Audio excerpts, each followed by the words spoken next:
From the SABC's Auckland Park studios, welcome to this week's penultimate edition of the Watchdog. My name is Vuyo Mvoko, and on the show tonight,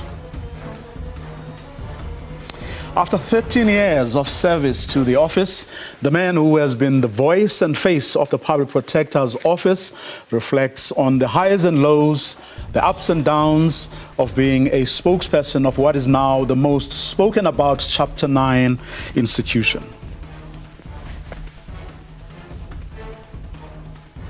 On a day South Africa and the rest of the world mark International Day for Disaster Risk Reduction, we hear from families that survived those devastating April floods that killed at least 435 people, as well from experts who have been working with the government to help build resilience into the country's disaster management system.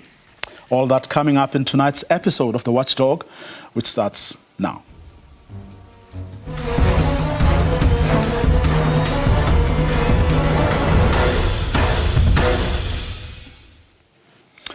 435 people.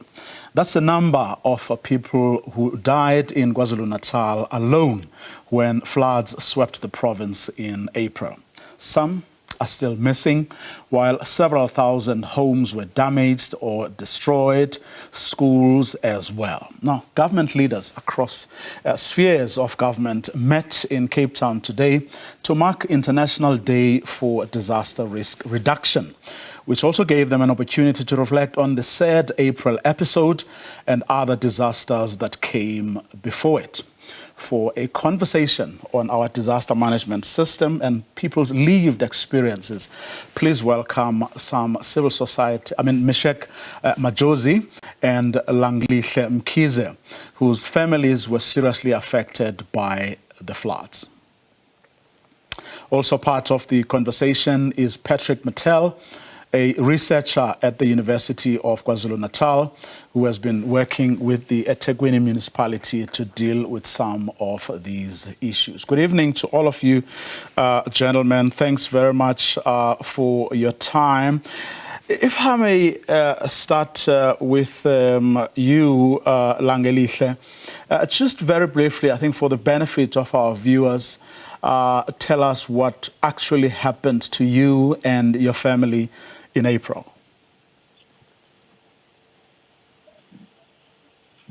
Greeting to you, Vuyo, it's studio, and greeting to everybody. It was on the 11th of April, early this year. Things were tough.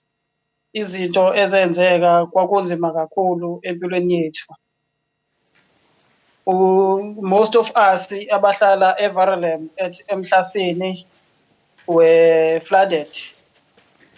I think it's about 600 houses that's flushed away by the river.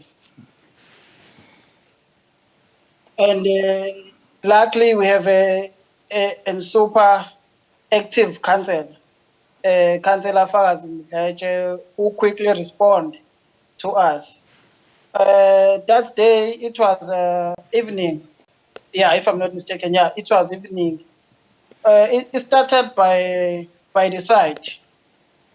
So, ithe maqala ngale site kuwa saphuma savula imisele. Basivula imisele senzela amanzi ukuthi akwazi ukuhamba kahle. Kanti sekumanzi kakhulu indlu udonga fallen down. So lithe udonga maliwa kulendle ngala ngemuva kwaku 3 room. Izinto zazingala ngendlela okwakungakhona. Sazama ukuthi uma wengane aphume nezingane aye ngaphezulu. Sizama ukuthi sikhiphe izinto ngalana. Masithi siyabheka omakhelwane la ngezansi already bona sekuyahamba, and indlela amanzi ayegobhoza ngakhona ngalesa sikhathi kwakunzima kakhulu because of ngisho akuthiwa umsele uthi uyawuvula ngala amanzi ayefika edolweni, and udonga ngendlela elasela umanzi ngakhona into yakwazi ukuphuma. Luckily kwaba i-birth certificate yomntwana, i-ID yami, sathatha lezi zinto ezibalulekile ukuze sikwazi ukuthi ezinye izinto impilo sizama ukuyiqhuba. And sibonge kakhulu ku Red Cross obe nathi from day 1 up until today. osizana esebenzisana nobaba ukhansela uFakazi Mdletshe eWard 16 Verulam. So izinto azikho mnandi, and even now we're still staying at hall. And the Red Cross helped us. We were sleeping in one hall, both families and both males and females. All families, we were about 61 families. So uRed Cross wazama ukusiza wadonate ngeWendy House esihleli kuyona njengamanje ukuze ukwazi ukuhlukaniseka abesilisa balale bodwa abesifazane babe bodwa futhi. So kwaqala ke impilo ke isetense, but at least siyakwazi ukuthi singamadoda sibe sesisodwa abantu besifazane bebodwa nabo kwenye indlu yabo okuyisenta. So, Baba Meshek, what happened to you and your family in April? Ngibingelele nje abantu abakhona njengamanje esixhumane nabo. Baba. Ngosuku langomhla ka-11 uMsombuluko, kwakunzima kakhulu kumina ngoba ngathi ngivuka ekuseni ngavuka ngigula ngale ndlela izinyo lengibambe phansi ngakwazi ngisho ukwenzani. Isimo lesi senzeka phambi kwami. La ngakwazi ngisho ukuthi ngikhiphe even isikhwama ilokhuzana iwallet kwahamba nje everything. ID yonke nje into enganginayo. Lucky leyo ukuthi ke ingane zazingekho eduze ngangihlali nazo. So nje kodwa omakhelwane sonke sasaba nenkinga nje enkulu kakhulu. So nje uthe emva kwalokho nje 2 days uRed Cross waqhamuka ngoba namakhansela organizela ukuthi asohlale hall. Aqhamuka uRed Cross wasiza nje kakhulu, namanye ama-organization amancane ayakwazi ukufaka isandla nje ngempela ukuthi impilo iqhubeke. So nje kona akumnandi kona bandle sihleli njengoba-ke umuntu uyaphila kodwa nje isimo esiphila ngaphansi kwaso cha bandla ibuhlungu kakhulu. Ngasho nje ukuthi wona sibonga ukuthi umuntu ukhona uyaphila yize ephila ngaphansi kwaso lesimo aphila kusona. Yebo. Patrick, and I'm going to quote from something the Minister of Cooperative Governance and Traditional Affairs had to say today on this day that we're looking at, disaster reduction. It's not only us, but the entire world. Across the world, people are commemorating this day. But also they use it as an opportunity to reflect on what they are able to do and what they are not able to do and how to deal with those questions. And she says something that is very simple, that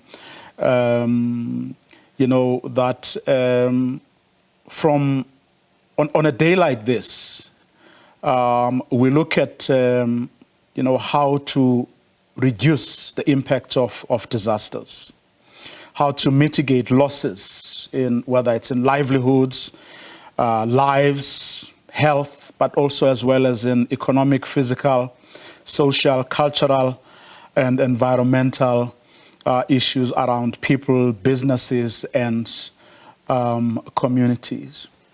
Broadly speaking, are our systems jacked up? Are we able as a country to stand up and say we do prepare for these eventualities?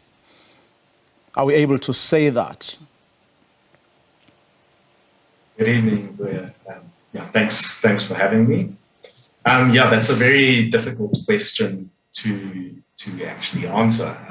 Looking at if we actually look at our whole kind of flood response, it wasn't the greatest in Durban, but you've also got to look at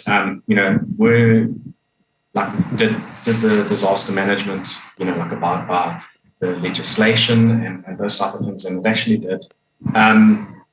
So it's what I think is that you have to be proactive. When you look at a flood event like that we had in April, you've got to look at, what happened before the flood, what happened at your response during the flood, and then also what happened after, your flood events. It starts with, I think the phrase that is used is early warning systems. I'm going to quote a line from what the minister had to say in her speech today, which apparently was read by her deputy. The early warning systems save lives. Therefore, they must involve the people and cover multiple man-made and natural hazards. In the African context, these systems must also be based on indigenous knowledge systems, which are rich in scientific veracity. She goes on to say these systems have been used by communities to focus the weather and climate since time immemorial. They made pre-colonial indigenous communities more resilient and sustainable. Some of these practices are still practiced. They remain the most accessible and affordable sources of weather and climate information. And incidentally, as we are speaking today, Patrick, there have been forecasts that there's going to be more floods in the next, couple of days. From what you know and what experts have been able to determine, do we have these early warning systems, and were they in place when the disaster struck in April? Okay, so to just give you an example of the community-based flood early warning system that we actually we have in the Palmy Catchment Rehabilitation Project. Okay, so this community-based flood early warning system, it kind of merges your scientific knowledge, okay, and that comes from the eThekwini municipality's coastal stormwater and catchment management department, and they use radar and different types of technology, and so basically they can pick up these different storm cells and what's actually going on there.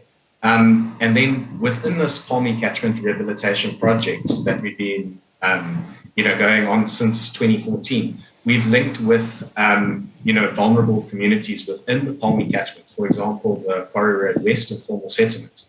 And some of my colleagues, they've done community-based mapping there, community-based risk mapping, where community members themselves have used their local knowledge to, produce these different risk maps, so they know what risks are around them. And then from this project, we've kind of formed this like a governance network. And ourselves as researchers, we act as the bridge between the municipality and this community. So in the case of the April floods, from Sunday, we were already passing on flood warning messages. Then also what's important is that when you're giving an early warning message, it needs to be understandable. So that's often quite difficult, when you're dealing with technical scientific knowledge that, like with the South African Weather Service, where it comes through with your various impact-based warnings, to actually translate that into an understandable language for people to actually decide, okay, should we take action or shouldn't we? And so in the case of our community-based flood warning system, basically in this settlement, we gave warning, okay? And, during the flood, about 350 households actually got washed away and destroyed. And from this settlement, no one died, due to flood-related causes. So this is just an example of a community-based flood early warning system. But I'd just also like to reiterate that we're looking at upscaling this to other areas within the city. Just some stats. If you look at Durban, we've got approximately 590 informal settlements within eThekwini, within our municipal area. That's approximately 316,000 households. Okay. And then of that, about 11,000 of those households are actually within the 100-year flood line. So they are susceptible to flood risks. And especially when you look at Durban's climate change future, where we're going to get more intense rainfall falling over shorter durations of time. So that's going to lead to flooding. So we need to be proactive. We need to get these early warnings out. Just to be a little practical, when you as researchers, scientists, bring all this information to the attention of the authorities and communities and whoever, and as you say, it is at times not as easy to distill. But also it has to be someone's job to communicate it to the people on the ground so that they can take the necessary steps to mitigate, the impact of the disaster. Whose job is it in a place like the eThekwini municipality, for example? Whose job is it, Patrick, to disseminate that information, to get people to do what is required of them? So yeah, I'd say if you actually look at like in the municipality, you would look on their communication platform. So that would be, I always would look at like their Facebook page. You look also at the South African Weather Services. They're the only ones who are mandated to give out early warnings. So that actually, I do think that could be improved to actually reach more people, because obviously the more people that you can reach, the less loss of lives there can be, because people can actually take proactive action and evacuate from dangerous areas. Langelihle, when before the disaster, struck, did you get any warnings? Did anyone come to you to say, hey, guys, this is what may happen. You need to get prepared, or you need to move out of your home, and this is the help we're going to offer. You can move to this place, or if you choose to stay, these are the things that you need to do. From what you know, whether from what you know personally or from what your neighbors and friends have told you, did any of that happen? No one make a notice about this. There is going to be a big rain, so we never get anything that was informed. So by that, we were at work, and it was a heavy rain. And the warning we get, it was after the flood had happened. Meshek, was that the case with you as well? Yes, Bob. We didn't receive any notice that there will be a flood.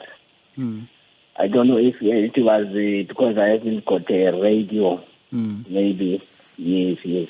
But I didn't receive anything. I just saw the rain for 3 days raining.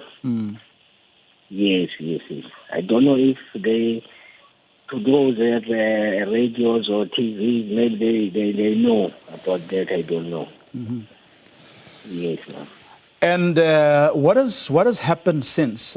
From April until now, have you received any help? Did things improve? Was there more communication? Were you involved in the efforts to try and help you regain your lives and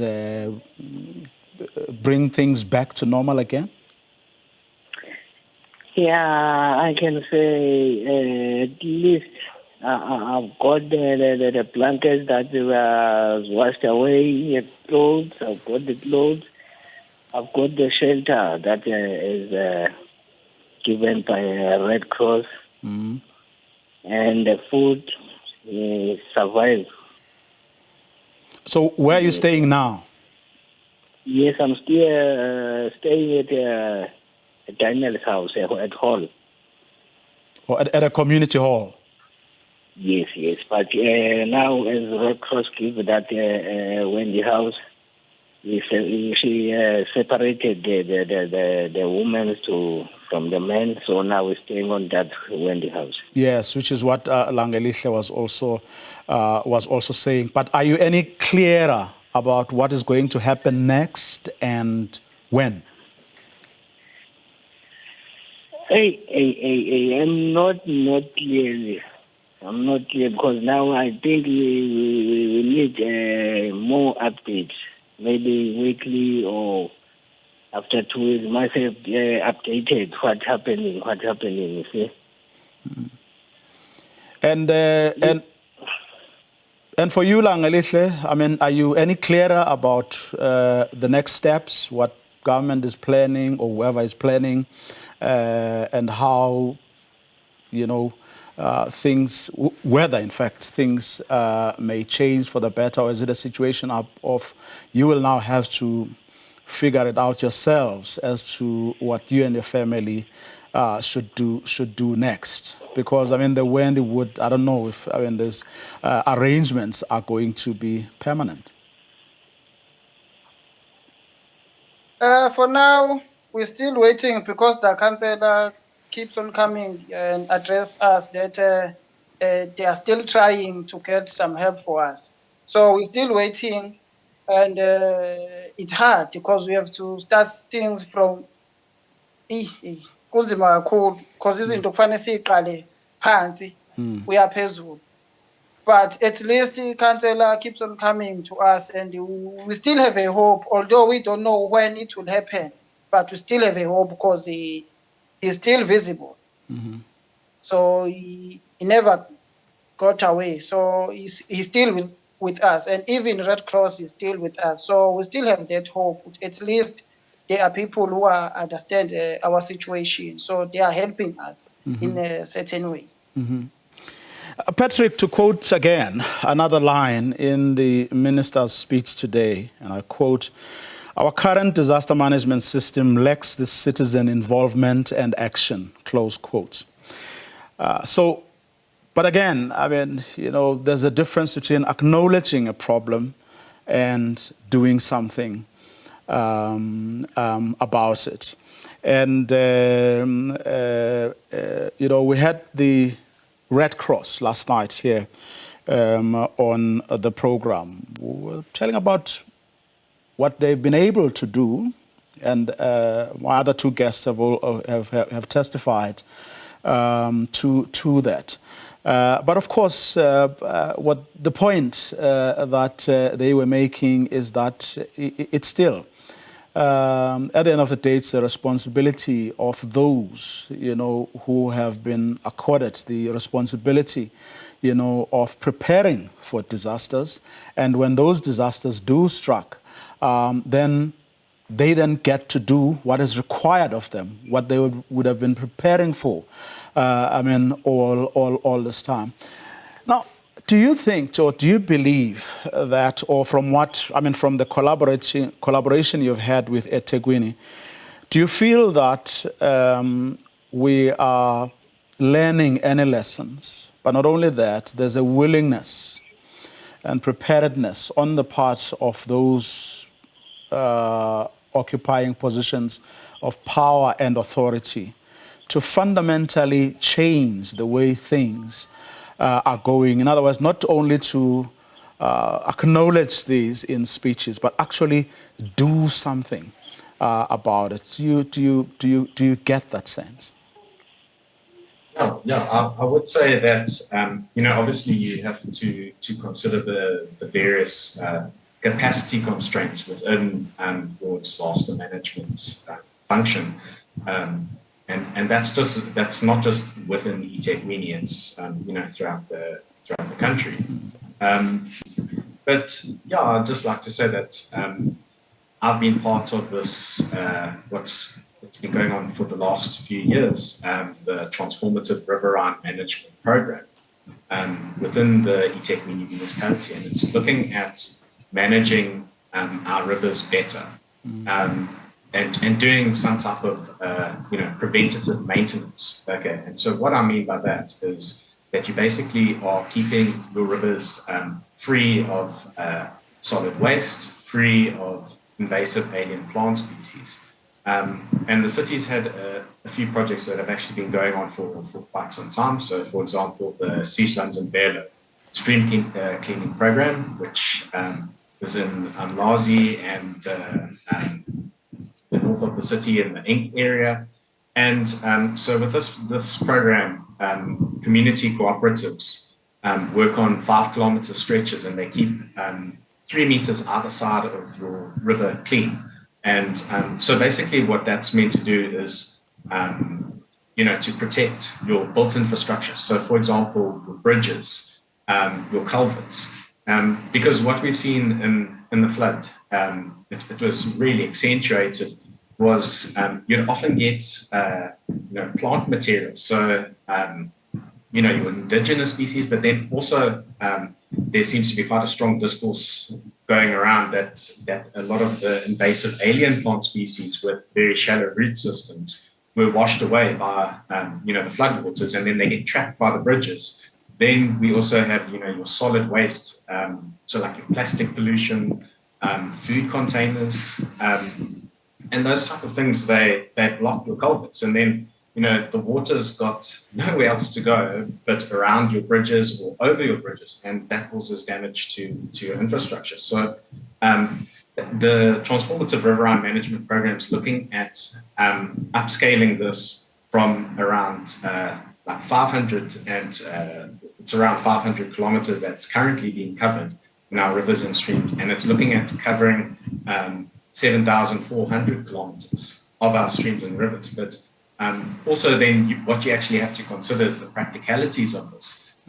Who owns the land? Because the municipality is kind of a bit restricted in practice by the Municipal Financial Management Act. So they can only do these type of things on municipally owned land. So this creates this whole rationale to have partnership-based riverine management. So we need the, like private landowners to come to the party. You need civil society organizations. So we need to work together to actually do this form of preventative maintenance. Thanks. Well, presumably it's those ideas you've just spoken about and more that will hopefully go into this national action plan that the minister spoke about today at the end of her speech, which will help to track and monitor implementation of all programs and initiatives. Patrick? Yeah. So with this particular work, it's been actually internationally funded by the C40 Cities Finance Facility. So that's like a network of mayors throughout the world who are trying to respond to climate change and this type of thing. So eTechMuni was able to secure project support funding for this. And so as part of this, there's been developing this whole business case for transformative riverine management. And so basically what was used there was a benefit cost analysis study. And so basically, it's an economic tool to convince decision makers to make, like whether it's in their interest to make a particular decision. And so this business case has been done using this economic tool, and basically this particular approach uses what's known as the human benefit index, and so it's looking at how many people will actually benefit from proactive riverine management, following the Seashlands and Belo model. And if you actually just look at the outcomes of the study, it's just for basic riverine management in our city.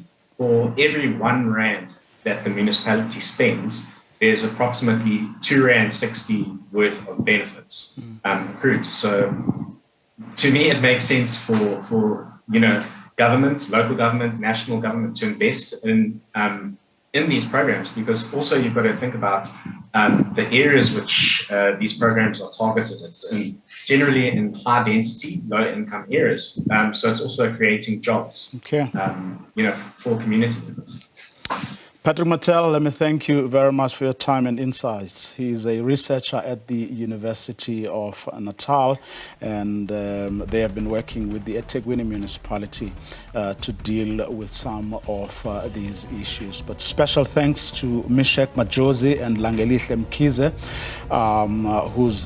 whose families were seriously affected by the floods, and as you heard from them, they are still staying in temporary settlements.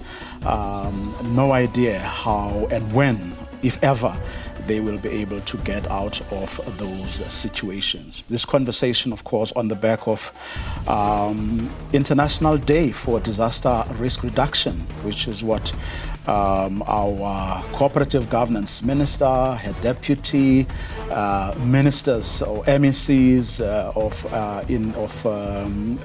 cooperative governance in various provinces were talking about today. And really the point we're trying to make is that these conversations can't happen in a vacuum. There are people out there who are affected by decisions and actions or failure to act or decide on these matters. Well, International Day for Disaster Risk Reduction went with that conversation, which the minister says will form part of other conversations, together with other conversations, will go into a national plan of action. Let's hope that another disaster, God forbid, one hopes that it won't happen, but if we have another disaster like the one we saw in April, hopefully we'll be better equipped and prepared this time around to deal with all the attendant problems. After the break, I sit down with the outgoing spokesperson of the Office of the Public Protector.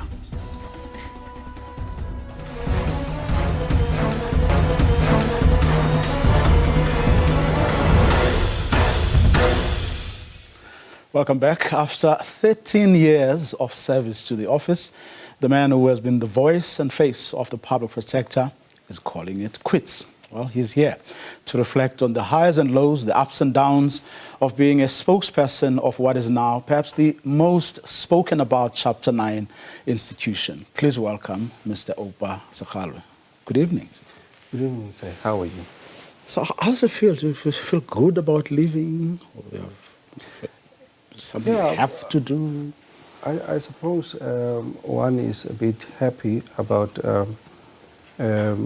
this moment. And looking back, it's been a very rewarding period, a very fulfilling period, but it was also a time of learning for me as well. And I'm very grateful for the opportunity to serve, and having served under about 3 or 4 public protectors, it was really rewarding for me. I mean, you would have seen what some of the colleagues have had to say, really, saying, you did a good job, you're always there, you're a professional, a consummate professional, as some of them said. Do you feel, I'm humbled, or is it like, I've always known that I can do this? No, it was a humbling experience for me to get that kind of feedback, because oftentimes we just take it for granted. We just wake up every morning, you do this and that, and some would say it's a thankless job, but in a moment like that, when you get that kind of feedback, you look back and you realize that perhaps I've been too hard on myself, perhaps I did make a bit of contribution, and it is that kind of feedback that really spurs you on to take up new challenges. Let me just quote, for the sake of our viewers, some of them. One is saying, thank you so much for your amazing service. Good luck with the future. Another one says, communicator par excellence, Oupa, keep shining. Here's another one. What a pleasure working with you, Oupa. You'll be missed. Only the very best for your future endeavors. Hope to connect again very soon. All the best, Oupa. Your professionalism will be missed. The question is, what went into it? Like, what did you keep telling yourself, every day you woke up and having to go to that office, and what you had to do subsequently? I think the secret is seeing yourself as part of the team. Oftentimes, when you work for an institution like that and you are not necessarily involved in the core function, which in this case is investigation, you see yourself as an outsider. But the moment you see yourself as part of the team that is holding the executive to account or assisting ordinary people out there to vindicate their rights, it's then that you get your mind right and you start to appreciate the role that you've been given. And it's quite important for an institution like the Public Protector because, I suppose like other institutions, our work is in the public interest, and it's important to always be, in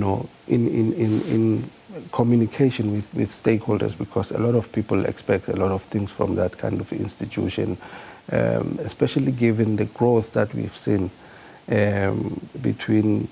since 2009 in respect of the stature of the institution, the prestige, and that kind of thing. So it was important for stakeholders to always be kept abreast of developments in the institution, and the role of spokesperson was quite critical in that respect. What would you say is built into the structure, of that office, that which makes it perhaps not necessarily easier, but which allows you or enables you to actually do what you have been able to do, that which all as journalists, that in that WhatsApp group have been talking about over the past couple of days since we got to know that you were about to leave?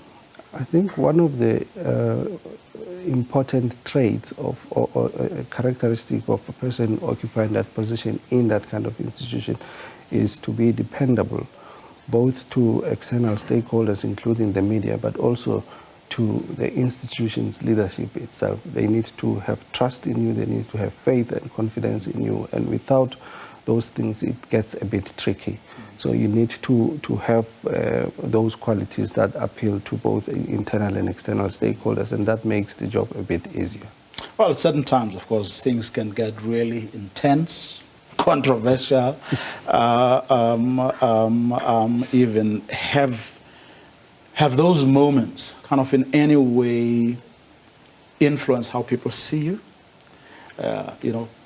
Whatever relationships you would have had with them? Yeah, there have been those difficult moments, but with a supportive environment, both within the smaller team of communication, which is very small. I think in the Public Protector communication team, there's about 5 or 6 of us, and we're responsible for the entire office nationwide.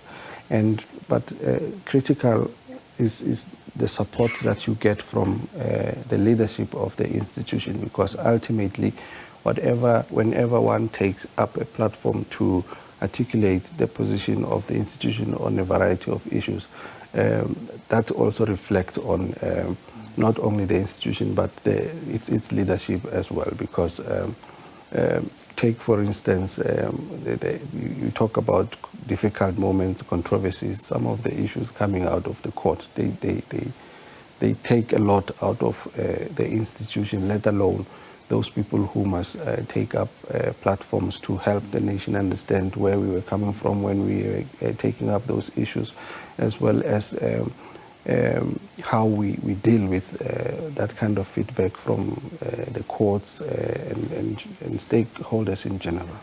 Any particular moments that stand out, or that you're perhaps taking with you as the most difficult as you are about to walk out of this office? There's several of them, but They usually have to do with big investigations. And when I say big investigations, I'm referring to those that involve big-name politicians, because big-name politicians tend to be polarizing figures. You know, you have people who are in support of them, and you have those who are not in support of them. And when you are seized with an investigation involving such a figure, this group wants to sway you that way, and the other ones to have their way as well. So it's always been a challenge for the institution at large to maintain its independence, its impartiality, and not allow itself to be dictated to, or to allow a situation whereby external forces exert undue pressure and influence on how things should happen.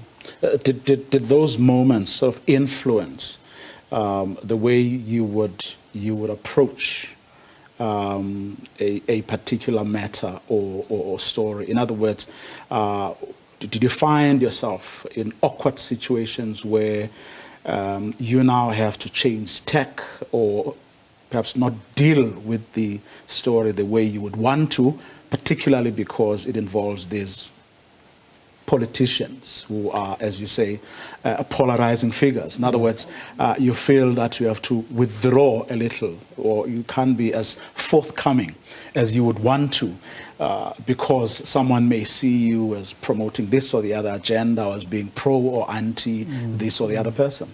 Well, the approach was always to stay true to what the Constitution says about institutions supporting democracy. And that is that they should be impartial, and they should be independent, and that they must do their work without fear, favor, or prejudice. And so when you allow yourself to be swayed to change tact, to adjust to a particular set of circumstances, then you may be seen to be, you know, cowering under the pressure of whatever is happening at that particular time. So it was always important to keep those principles in mind. Do you have any proud moments where you felt we really did so well on this one? Definitely. And you're taking that with you as a trophy, perhaps? Of course. I think the work that went into the Nkandla investigation is one that the institution remains proud of to this day, especially because at the time, if you recall, there was a lot that was being said in different quarters of society about whether the public protector as an institution has teeth or not. I recall then public protector advocate Madonsel used to argue that, look, we are not a gate to nowhere, because people would say things like, no, your remedial action does not have any legal effect. In fact, it's just a set of recommendations that could be ignored at will. And that's what she was referring to when she was saying they're effectively rendering the institution a gate to nowhere. But that case changed the course of history for the institution, in that it went all the way up to the Constitutional Court, where the position that the office held at the time was affirmed to say our remedial action is actually binding in almost similar terms as a court order. And since then, we have seen people looking at us differently, and we have seen a lot of interest in our work, with more and more people interested to know or establish who is now going to fill this position when this one leaves, and how it's going to pan out for the institution. I think that case drew all the attention to the institution. Suddenly people who didn't really believe in the institution were more interested in how it's going to do its work going forward. The situation, of course, was very different at the time. I mean, the office enjoyed this very high sort of moral reputation. Lots of people approved, appreciated, and in no small measure, that episode you've just spoken about, like, really took, you know, the stature of that office to an even higher level. And right now, you're dealing with so many things, so many controversies where it's a completely different, scenario with the current public protector. And one wonders whether people like you, and your colleagues in the how you feel, or whether there's still the same kind of levels of pride, that were there when there were less, or no, or hardly, in fact, ever such controversies as you are seeing and finding today. Yeah, there is a school of thought that says in some ways the institution was a victim of its own success, because with that rise came new challenges. Before that case, you would never have, organs of state mounting cases in court against you in the same way as we see now. And that case was itself a trigger, because it said, no more will you, disregard the remedial directives of this institution, one, and two, no more will you launch parallel investigations to exonerate yourself. You will yield or defer to an institution that is independent, that will do its work. And once it has pronounced on what remedial steps you should take to fix the maladministration, you should implement. Alternatively, you should go to court. And if you look at the time post the handing down of that judgment, you will notice that even while Advocate Madonsela was in office, there was already a spike in respect of applications for the review of our findings. So it has been a hell of a challenge, but one takes solace in the fact that ever since then, the institution reviews all of these criticisms from the court, and we are at a point where we are adjusting our internal processes and procedures of investigation to align them with what the courts have said. Because those are important lessons that we have drawn from those judgments, and one hopes that in the future we will do better as an institution, and that there will be less of the criticisms, because lessons have been drawn, and those lessons are being applied as we go along. Well, there's a school of thought that says, well, the problems and the criticism leveled at the office currently probably has less to do with what the office needs to do its work even better. But it's got a lot more to do with the personality. In other words, the public protector you have today is the person who invites a lot of trouble for the office. In other words, it's got nothing to do with what the rest of you have to do in that office, but that in her direction, or under her direction, the office focused on different things, and was in certain instances even negligent, or if not incompetent. Well, there is that sentiment, especially on the basis of the numerous court judgments that did not go our way. But there's also been a lot of information coming up in the inquiry that is unfolding in Parliament currently. And one cannot ignore that. But it is important for us to give that process in Parliament an opportunity, because up to so far we've only had half the story. All the witnesses that have been giving evidence there are the witnesses for the complainant. You still have the defense that must line up its own set of witnesses to tell its story, and ultimately Parliament must then look at all of that information, assess it, and arrive at a conclusion. So it is important for us to give Parliament that space and not come across as though we are preempting or prejudging them. But it's an important process for the institution, and whatever comes out of that process will be critical in terms of where do we go from here as an institution.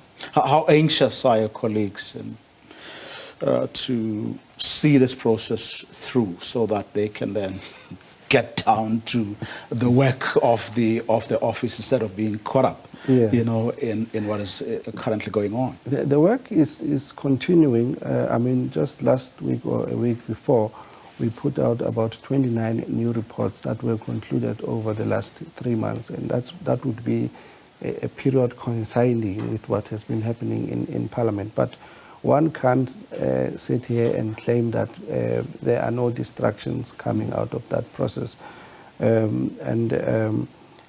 I suppose I speak for all my colleagues as when I say it will be important for the process to be wrapped up as soon as possible, so that everything can return to the normal course of things. How would you describe your relationship with Advocate Mkhwebane?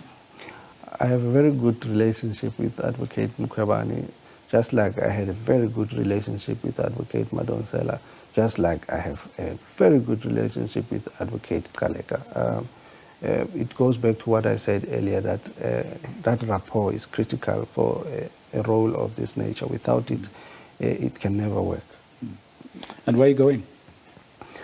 I will remain in the public sector, but one will not be at the forefront like it has been the case over the last couple of years. I think I will appreciate, you know, operating as a backroom person as opposed to the limelight, yes. Lights, camera, and action. Yes, you could say so. Yeah. Here's Din Smoeng saying, I think his work as PP spokesperson was very difficult. I wonder how he was dealing with difficult questions that were directed to him. Otherwise, he did his part, and I wish him all the best wherever he is going. I think it speaks for a lot of people, including the journalists, some of whose messages I was reading earlier. Yes, yes. No, thank you so much for the feedback. I think every role is difficult in its own way. What's important is the preparation that goes into the work and the training that goes before you can even take up the role, and forever trying to reinvent yourself, you know, and capacitating yourself, because it's a changing world. Not long ago, we did not imagine that we'll move away from, you know, sending information only on email. Now we have WhatsApp groups, we have this and that, and you need to stay ahead of the curve and try to be as dependable as you possibly can.